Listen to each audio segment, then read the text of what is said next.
July 12th, 2007, and we're sitting in the home of Angelo Combis in Half Moon Bay, California. And Angelo is going to tell us a little bit about how he met his wife, Mary. And you were telling us how you met her. Where did you get married? San Mateo or Oakland? No, in San Francisco. Oh, San Francisco? Right. At the Annunciation or Holy Trinity? On Valencia Street. Valencia Street. Right.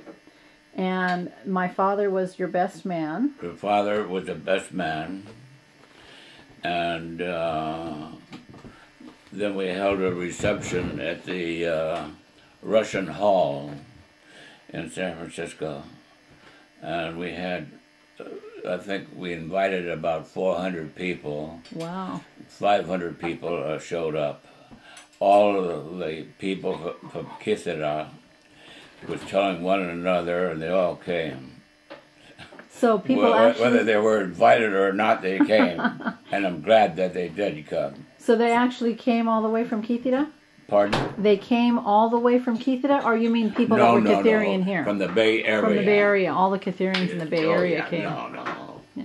Well, you never know. So, at any rate, we had a large, huge wedding, which was a folly, as far as I'm concerned. I would have just loved just to have a family wedding and put that money in a down payment on a house. Well, it looks like you had a beautiful wedding. I'm going to show the picture here. And you can see Angelo and Mary in the middle there, and my mom and dad to their left. And while I'm holding this, Elaine, would you mind pointing out the people that you know and just saying the names of those people? This is Lula Boscus, Francis Boscus, Bessie, right now it's Margerio. This is Francis Perez, my cousin Ann Boscus, her daughter, and those are the only ones I'm sure of. I kind of think this is Catherine over here. And to the left of Catherine is Jim Agnatis. And also pictured all the way to the right is George Calameras. And third from the left is George Christopoulos. Okay. So, did you go on a honeymoon? Yeah, we went to Carmel. Mm-hmm. Yeah, and we somebody gave me the phone number and address of a college that was called, it was a very romantic name, I forget right now. At any rate, it was excellent down there, excellent weather. Beautiful, I bet. Yeah. So I'm going to have you back up a little bit, and we're going to talk about your mom, okay? Your mom's name was Eleni Koukoulis, right? Maiden name Koukoulis. Maiden name was Koukoulis, right. And she married Kyriakos Combis, correct? Right. Do you remember what her parents' names were? Manoides. Her father's name is Manoides. Mm-hmm. And mother was Calliope. Calliope. Okay.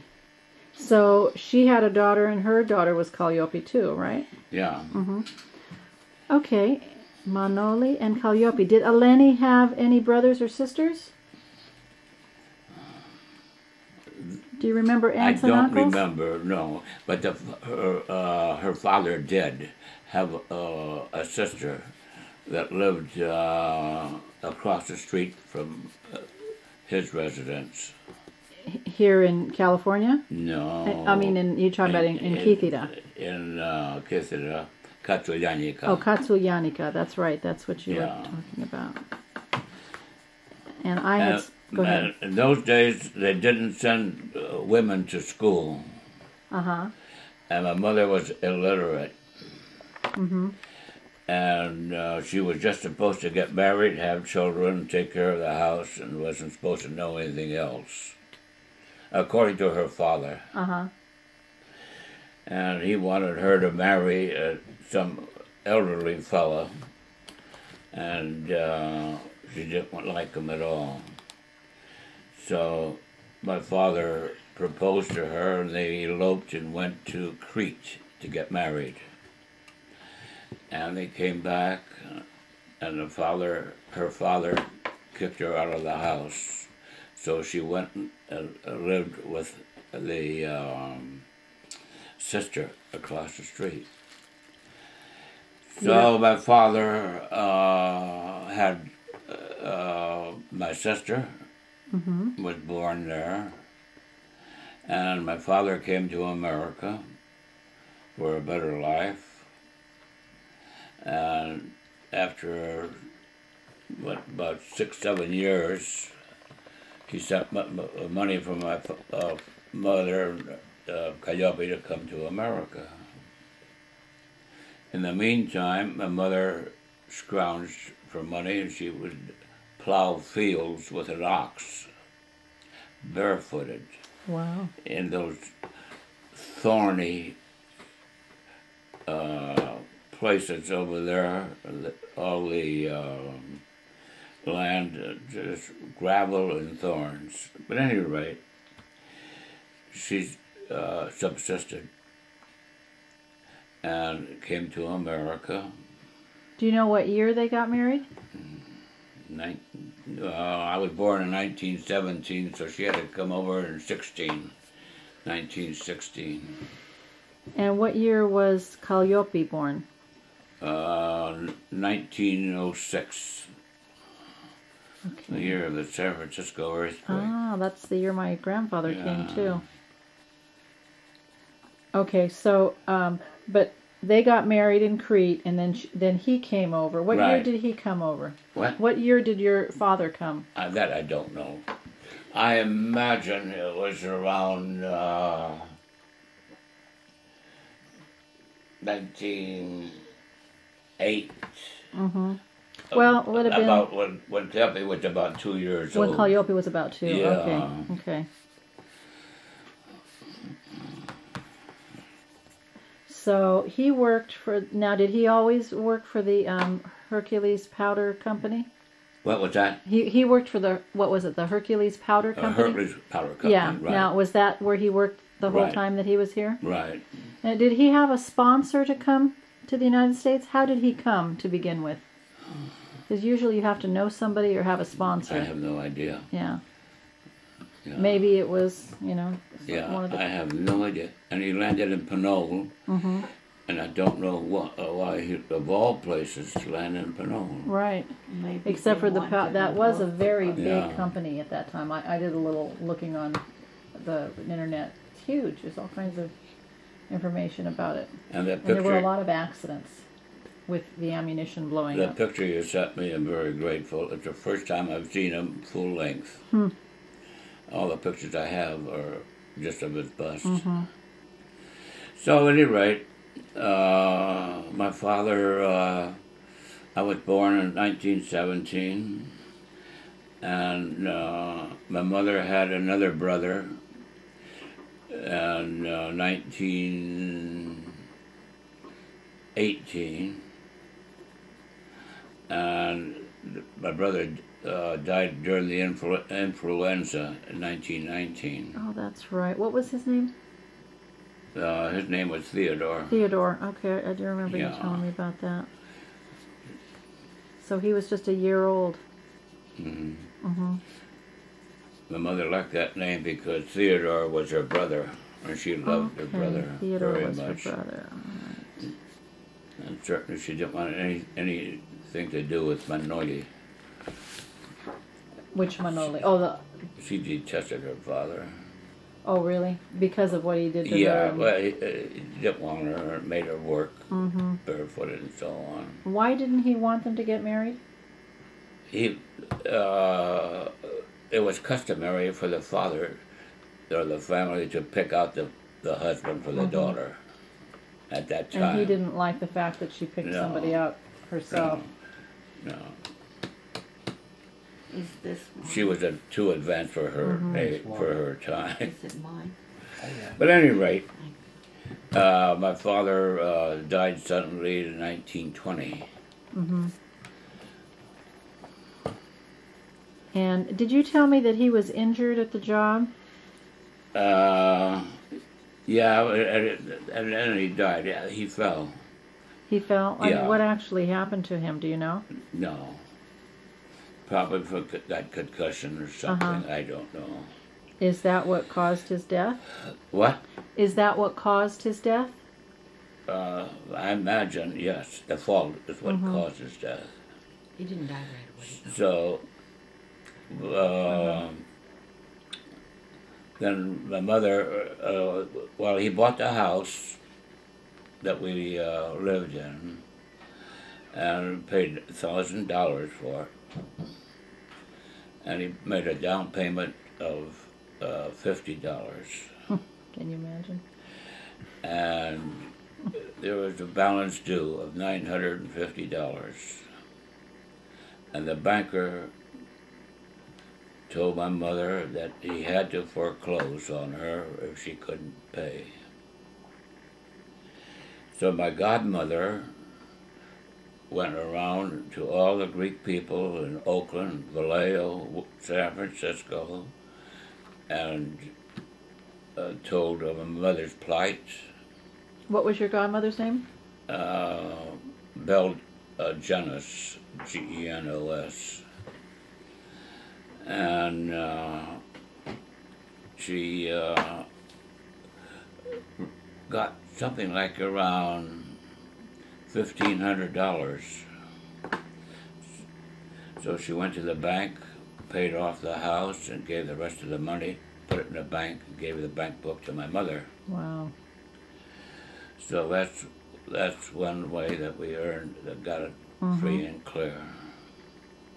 Now, is that house still there? That's not the one that... That's the one that you're talking about, that Calliope had. It was built in, we figure, around 1890. It's all redwood. Wow. So what's it like now? Is there other houses around it? Because then I imagine it was kind of like a farm, wasn't it? No. We have a quarter acre. And the house next door has a quarter acre. So, any rate, that house next door, somebody else owned it. So my mother, to make ends meet, took in a boarder. And it was Peter Polis. So, at any rate, he fell in love with my sister, and that's my mother, and so on. And he married my sister. And after a couple of girls, he decided, well, he better do something about buying a house. And he bought the house next door. So between the two houses, we have a half acre of property. Oh, so both of them right next to each other. And they're still there, like they were. Wow. And we had, on our property, we had 100 rabbits, 100 chickens, and 2 goats, regular farm. And we sold the rabbits for $1 a piece. Somebody come to the door and wanted a rabbit. Either my mother or I would go up, hit it behind the ears. 1, 2, 3, it was skinned, eviscerated, put in wax paper, wrapped up in paper. Say, here it is, $1, please. So then we sold eggs. And the only thing we ever bought was staples. We raised our own vegetables. And in the wintertime when we didn't have vegetables, my mother would send me out in the fields, and I'd go out and gather wild vegetables. Like lavicchia and so on. And I'd go fishing, bring home fish, go duck hunting, bring home ducks. In fact, I trained a German Shepherd to retrieve ducks, which is unheard of. And my dog Prince, wherever I went, he went. And when he saw me have a gun, he'd shiver. He'd say, "Oh boy." That's cute. So, at any rate, my mother would say, "Go get some mushrooms." I'd go up, in the hills and get a whole bucket of mushrooms, bring them home. And of course she showed me which ones to get. And that period of time, we didn't have pollution in the bay. When the tide was out, I'd go out and dig a bucket of clams. Oh, really? How far were you from the bay? How far was it? A quarter of a mile. Really, that's it? Yeah. I didn't realize it was that close. Yeah. And I thought nothing of walking up to Rodeo, which is 5 miles. Nothing. And then when the herring run would come, they'd come lay their eggs, and at Rodeo, the water would be deep by the railroad tracks where they have big boulders there. And the herring would come and lay their eggs around there. So I'd have a dip net and get herring.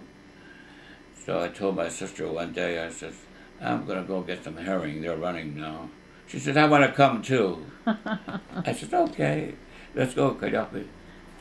So I said, you got to get a sack. So she got a sack and I got a sack, and we went and got herring. And we put in about 50 pounds of herring in each sack, and put it in our back, and 5 miles to the house. We thought nothing of it. Gosh. Yeah. Carrying all that stuff with you, too. So, in my youth, I lived a very good life. I really did. My mother was my father and mother. And we had their goats. Many a time when I come home from school, she'd say, I gotta go and change she would stake the goats. I gotta go and change the steak and let the goats eat a little bit more grass. So you want to come with me? I said, if you tell me a paramythia, I'll come. A fairy tale. I said, sure.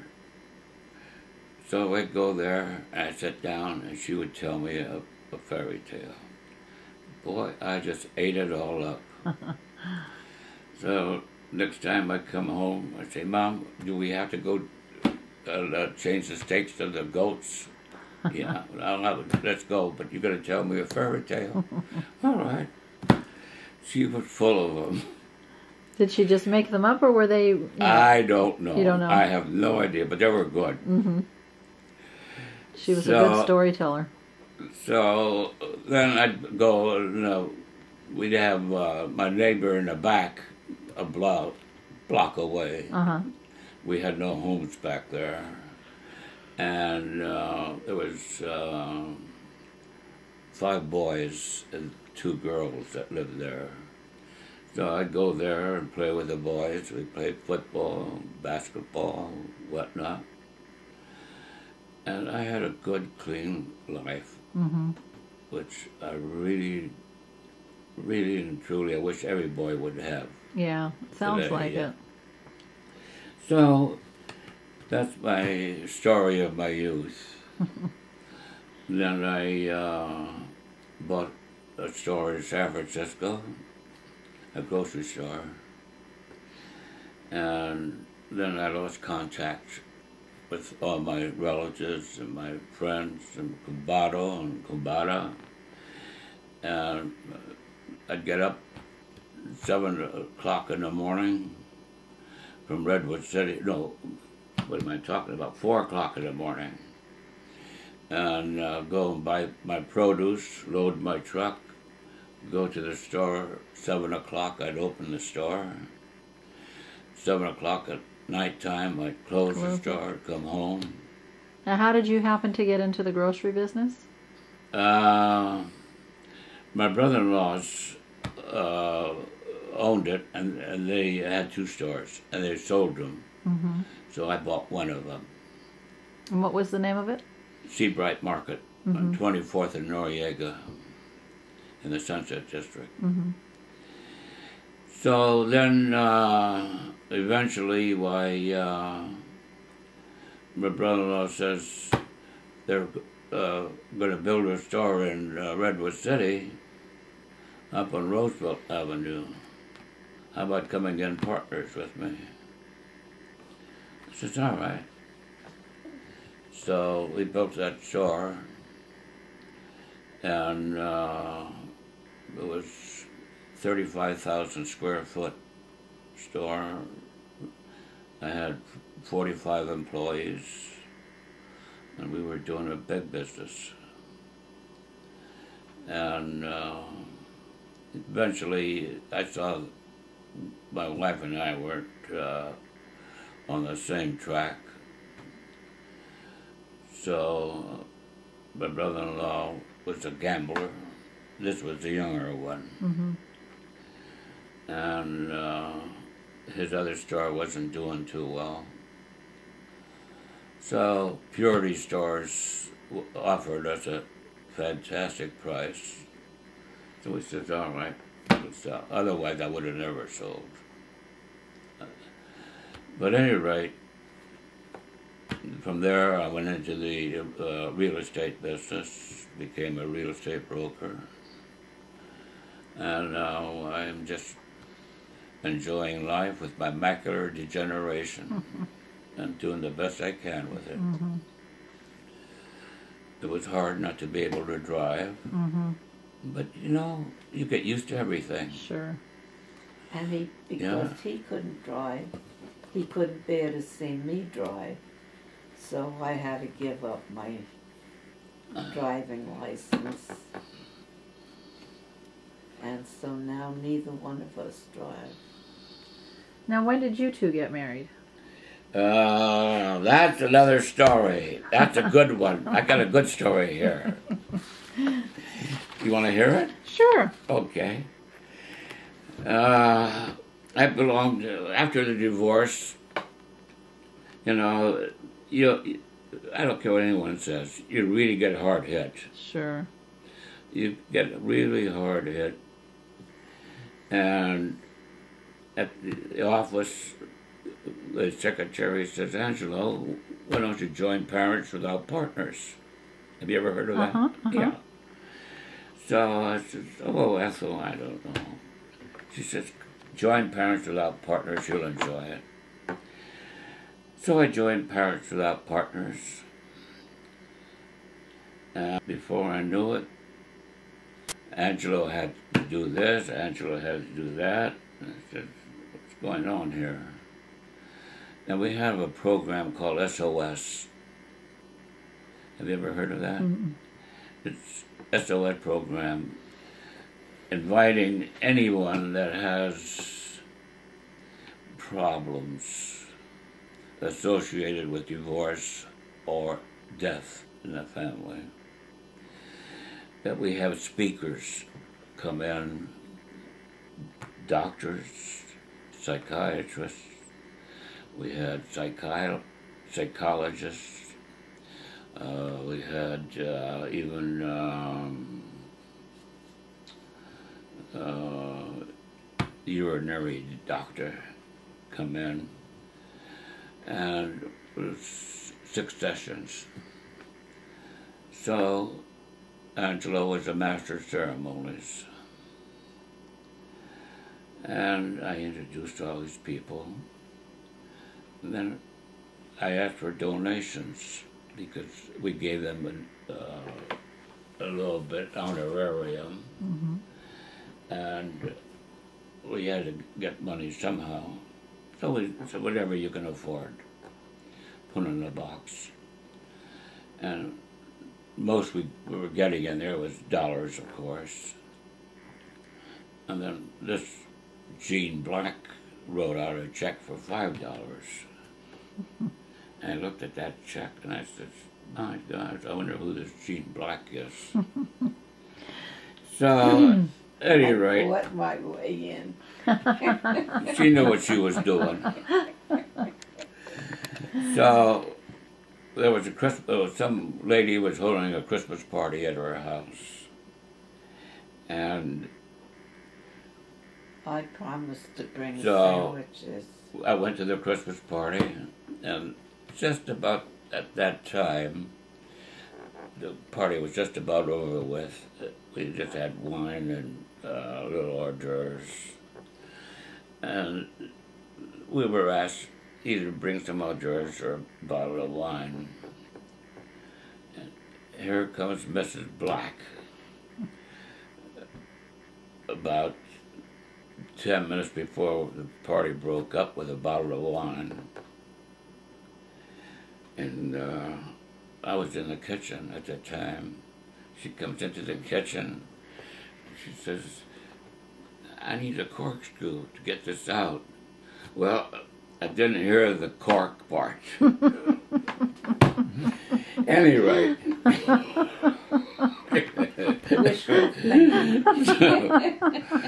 So accommodating Angelo, I went and saw the owner of the house. Where do you keep your corkscrews? She showed me. I said, here we are, Jane.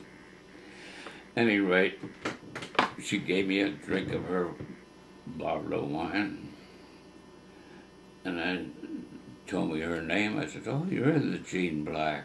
And I said, we appreciated your check that you gave us. So the party broke up, and the fellow says, come over to my apartment. We'll continue our party. I said, what the heck, I got nothing else to do. I says, would you care to come with me? She says, yeah. She says, I got a lot of work to do. But the hell with it. She says, I'll come with you. So we went to the party, and it got awkward when the guy was kissing the other gal and this and that. I said, Jean, I says, have you had something to eat? I said, I'm hungry myself. She says, no, I'm hungry too. So, okay, we'll go to the Balkan Village then. Have you heard of the Balkan Village? Oh, yeah, the Balkan Village. Yeah. And Louis Godunas lives a block away from here. Oh, really? Yeah. So, at any rate, I always used to go there. Uh-huh. I'd sit at the bar and order hors d'oeuvres. Uh-huh. And the cook fixed me up nicely. So we went to the Balkan Village, and said, how about some hors d'oeuvres? She says, anything you say. So I ordered the hors d'oeuvres, and out came a great big platter of lamb, kapama, cucumbers, tomatoes, oh, you name it. She says, oh my goodness. So one thing led to another. Why, you know, I said, I really like you. I could marry you. She looks at me, yeah. So, at any rate, I would call her, make a date. Then finally, when I really proposed to her, she said yes. Why, I'd call her up 2 o'clock, 3 o'clock in the morning, and see what the devil she's doing. She'd answer the phone. I said, what are you doing? She said, doing my homework. See, all she had to do was hand in her dissertation, and she had her PhD. Wow. And then one day she gave me a bombshell. She says, I'm not going to go through my PhD. I don't want to take my oral qual. Her father got after her, I got after her, and believe me, just like hitting the wall, when she makes up her mind to do something, that's it. So, at any rate, the time came, June the 6th, 1967. We took an airplane to go to Reno. And would have nothing to do with big weddings. So we went to Reno and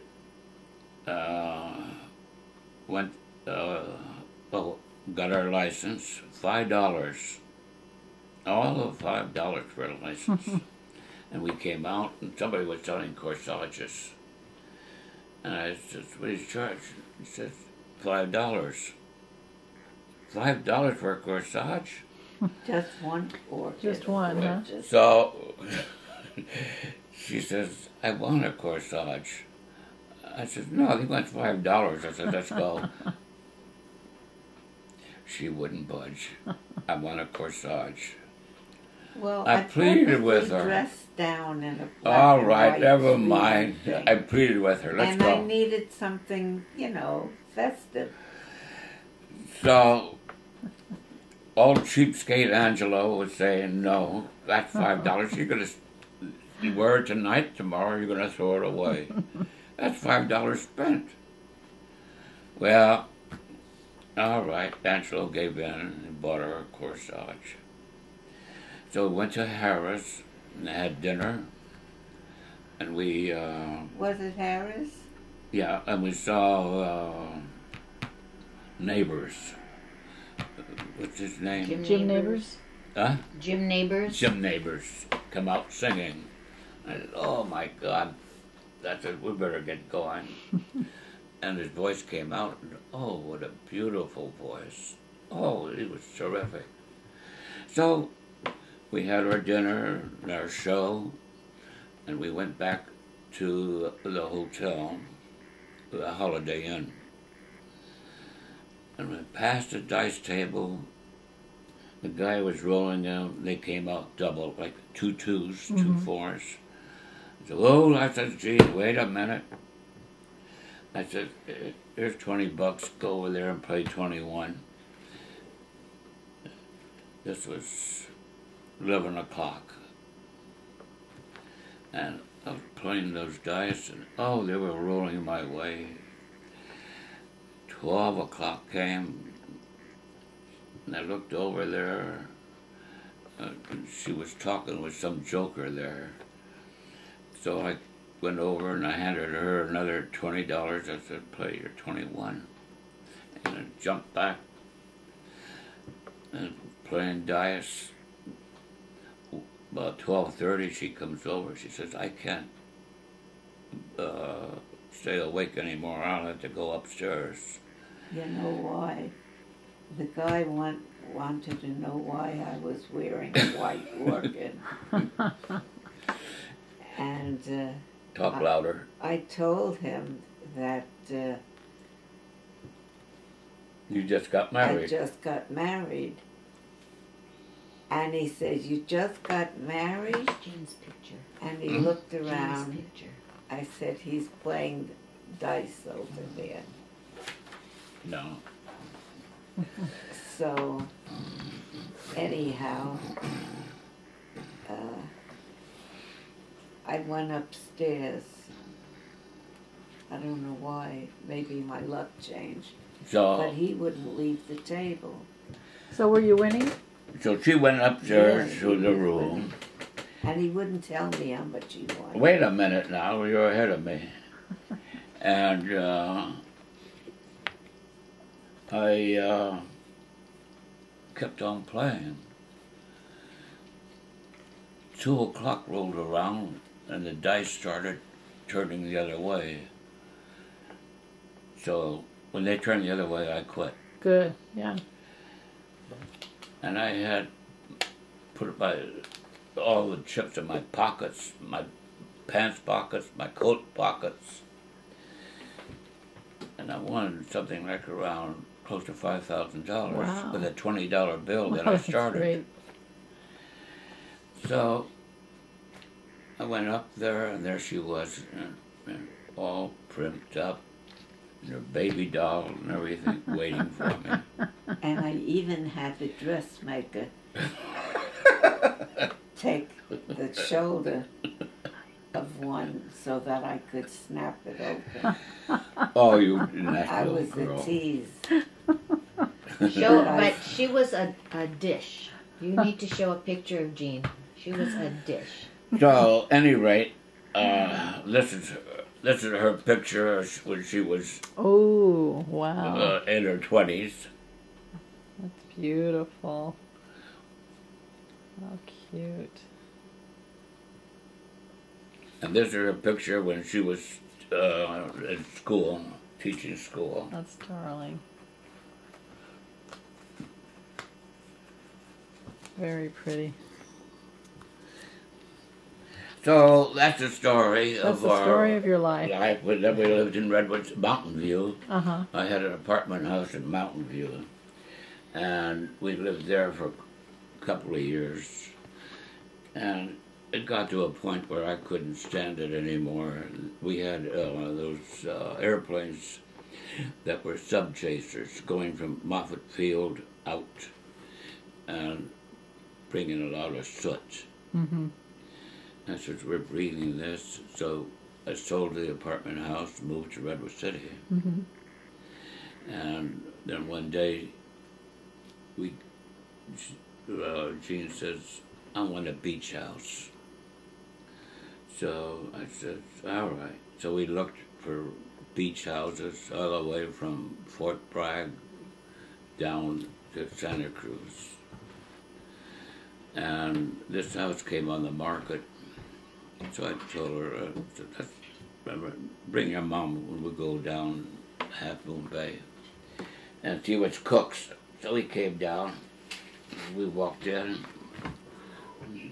She just walked in the door and she says, I want this house.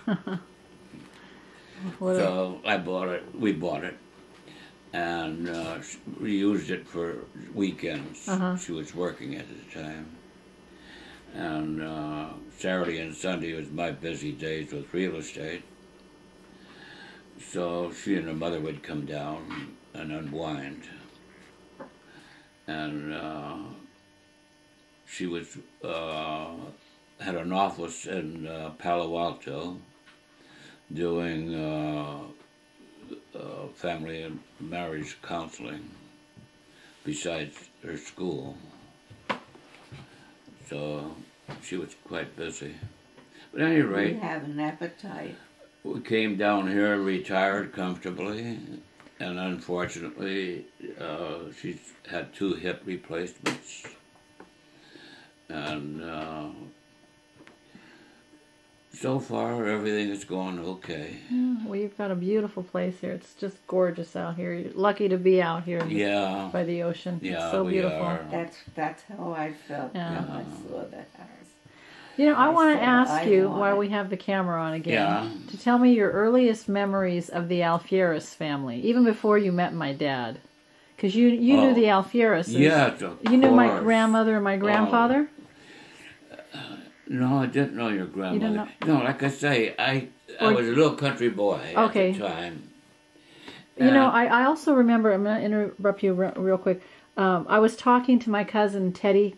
Well, her father was Angelo Combis. Do you remember Angelo?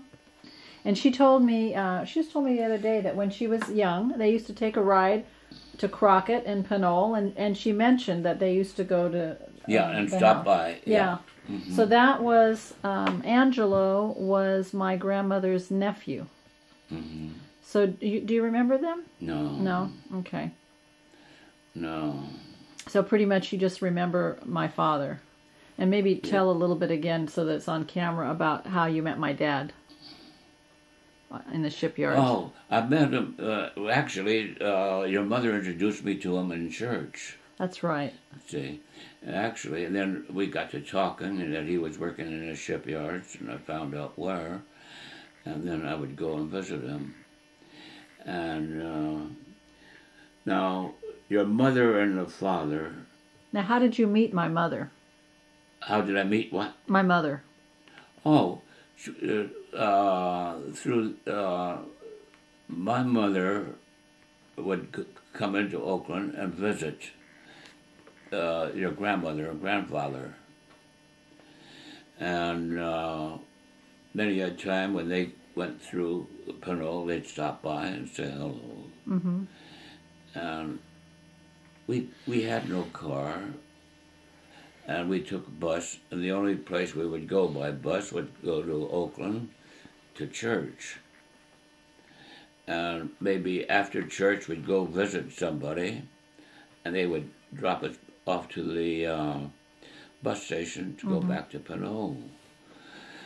So that was about the extent that of our visits, you see. So you were a little boy at that time? Do you remember how old you were? Yeah, oh yeah. Well, there was a big Foster and Cleaser sign up on top of a building, and on there was some woman drinking a bottle of Coke. Mm-hmm. And that was a landmark for us. After we got out from the bus, we looked for that lady was drinking Coke. And my mother spoke no English. And we didn't know streets. Mm-hmm. And that would be our mark to go to church. Well, one day we went off the bus, looked up, that gal was gone. And we lost our way, and finally I had to ask people where the church is. And so nobody knew. And then my mother, and I would tell my mother in Greek, well, pesos pues per nai eleveta, streetcar, eleveta. So how do you say eleveta in English? Elevator. I said, there's an elevator that goes by.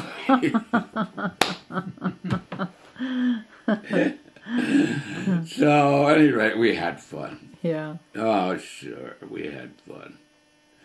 And we joked about everything, you know. So you met my mom through church, and then she introduced you to my dad. Yeah, I never had the opportunity of visiting enough of your mother and father as much as I wanted to, because we had the war breaking out, we had gas rationing, and then I went into the Army in '44.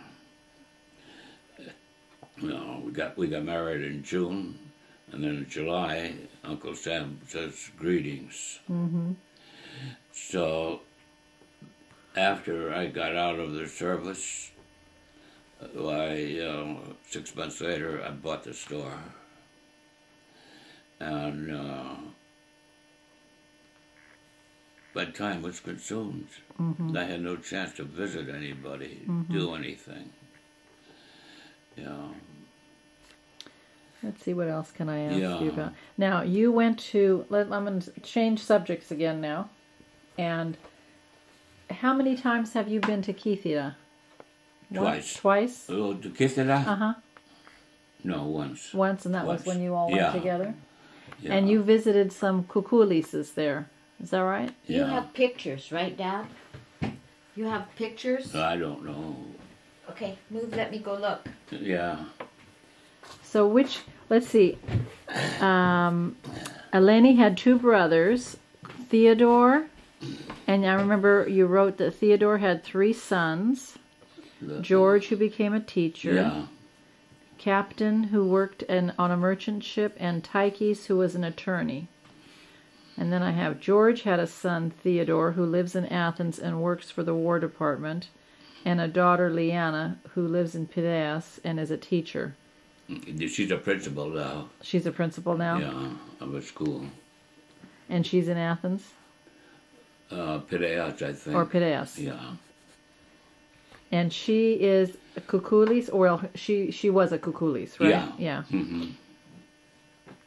So the ones that you visited in Kithira that are still there, do they live in Katsulianika? Is that where the house is? That's where the house is. Even today. Now, Theodore inherited the main house. Where our grandparents lived. And so who's left there now? What? Who was it that you saw when you went there? Who was still alive?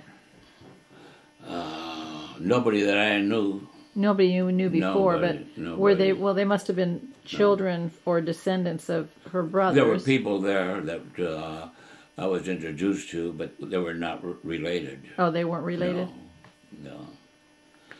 No. And Theodore was telling me about the church that the Kikuyu family built that church. In Katsulyanika? Yeah. So no matter where you go in Greece, every corner has got a church. Right. So Eleni's father was Manoli, and her Right. mother was Calliope. Do you Right. have any idea what Manoli's father's name was? No. No. Or if he had brothers? He must have had brothers. He must have had. Yeah. Yeah. I know he had a sister. Mm-hmm.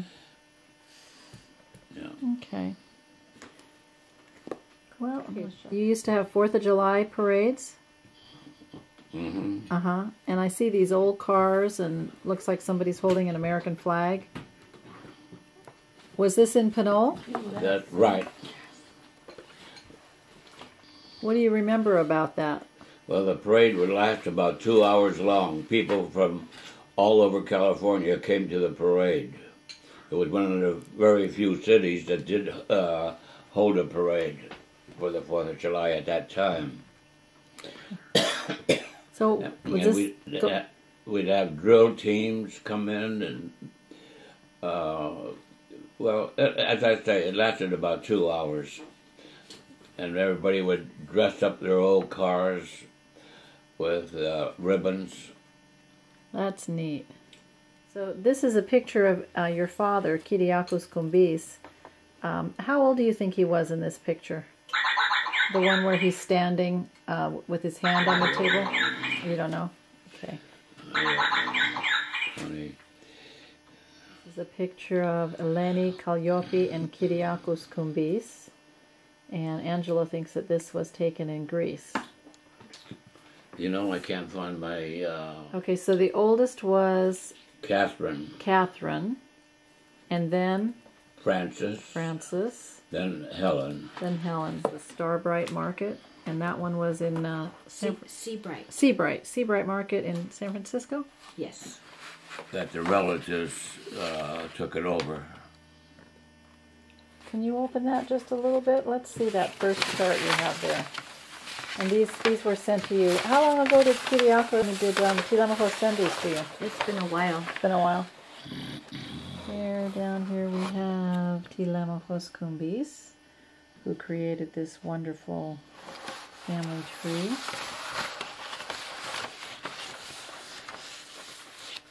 And he's got all these documents too, which is really neat, that he's put in the background.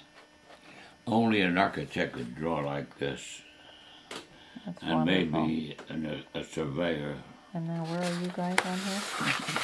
We're on this one. And if you want to point to Kyriakos, there we go, and then we get to Eleni, and then just move yourself down to where he is. There we go. Okay, tell me what you remember about the two Klenzos brothers that lived in San Francisco, and you used to go visit them and stay at their house. Yeah, my mother would take me, and we'd go and visit them for a week or two. And we'd go out in the street and play. And I remember the biggest thing for me was to go to the drugstore and for a nickel get a licorice root. And you suck on it all day long, get the licorice out. That was very enjoyable.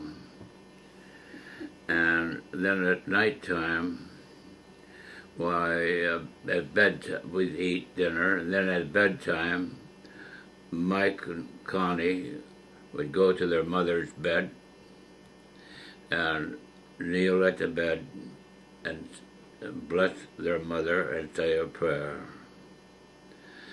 And then they'd go back into their bed. And my mother would tell me, "Si te kalapadia kanane." Yes, mother. So, at any rate, then we'd go out to the park, and we'd go down to the beach and that was such a change for me to go to the playland down there. Mm-hmm. And of course, none of us had any money, but we just walked around. And their mother was, I think, angry at the world.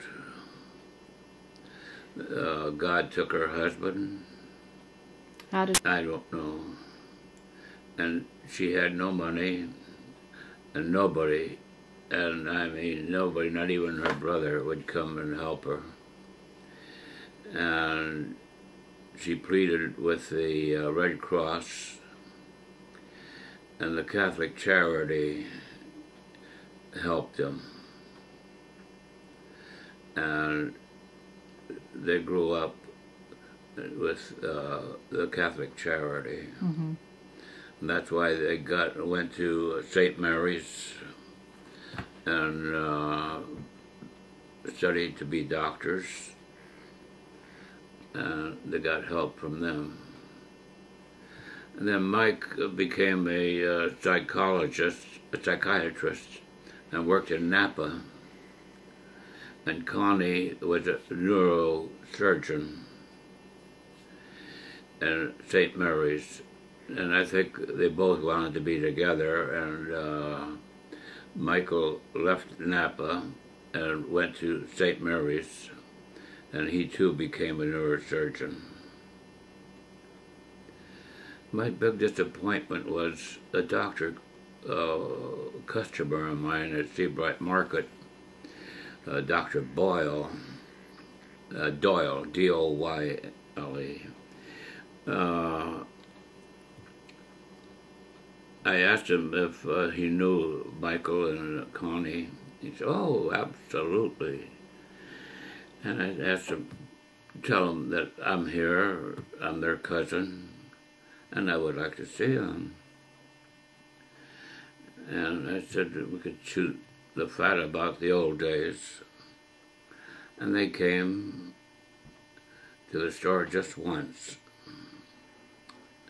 And we talked and so on. And I've never seen them since. I don't know why. But I regret that I didn't have more conversations with them, because I love those two kids very much. Mm-hmm. Now, you had mentioned earlier that Theodore Andronikos was your cousin. Who? Theodore Andronikos. Yeah. Now, how were you cousins? The Clensos. So I don't know. Mm-hmm. But the Clensos must have been a big family over there in Kithera. And they must have, at one time, lived in Katsolyanika. Yeah. So I know Connie's mother lived there, and she and my mother were very close. And they talked about old times. She lived in Greece, in Katsolyanika? Yeah. Oh. Yeah. So that's all I know about them. Mm-hmm. Yeah.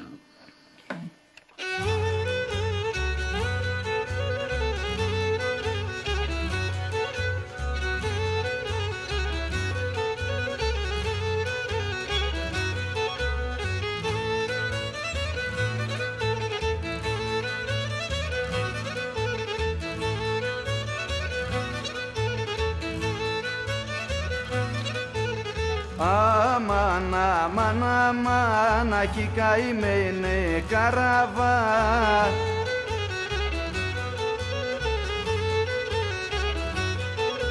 Αχι καημένε καράβα με τις πορτοκαλιές σου.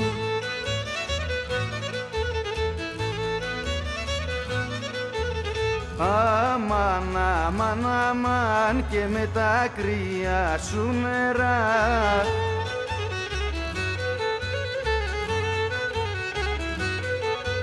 και με τα κρύα σου νερά και με τις κοπέλιες σου.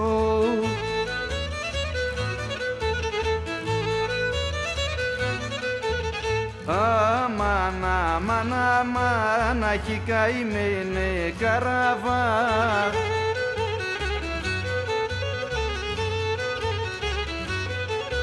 Αχι καημένε καραβά με το νερό στο ρέμα.